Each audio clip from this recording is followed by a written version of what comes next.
నాయకత్వంలో పనిచేసిన నేను ఆ నాయకత్వాన్ని కాదు, ఆ పార్టీనే కాదని వదులుకొని తెలంగాణ ప్రజల కోసం కాంగ్రెస్ పార్టీలో చేరి తెలంగాణ ప్రజల్ని మెప్పించి ఒప్పించి తెలంగాణ రాష్ట్రానికి ముఖ్యమంత్రి అయిన నేను తెలంగాణ 4 కోట్ల ప్రజలకు ద్రోహం చేస్తున్నా అధ్యక్ష.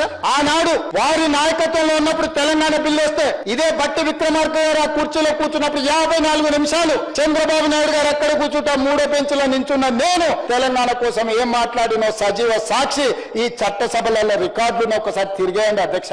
మొట్టమొదట నాకు తెలంగాణ నా ప్రాంతం తర్వాత పార్టీ తర్వాత నాయకుడు. నా ప్రాంతం కోసం నేను ఎదిగిన పార్టీని ఏ నాయకత్వం కింద పనిచేసినా వదులుకొని ఈరోజు తెలంగాణలో మళ్ళీ కింది నుంచి ఇక్కడికి వచ్చిన అధ్యక్ష.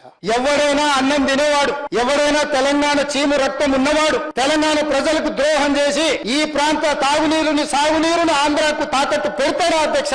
నాలాకటి వాడు పెడతారా అధ్యక్ష? 20 ఏళ్ల నుంచి మీరు అందరు నన్ను చూస్తారు, మీరైతే 30 ఏళ్ల నుంచి చూసిండ్రు. విషయం వచ్చినప్పుడు నేను మనుషుల పట్ల మర్యాదగా ఉంటా, వ్యక్తులను గౌరవిస్తా, సమాజంలో మర్యాదగా బ్రతకాలనుకుంటా. కానీ హక్కులకు భంగం కలిగితే ఎవరి మీదైనా తిరగబడతా అధ్యక్ష.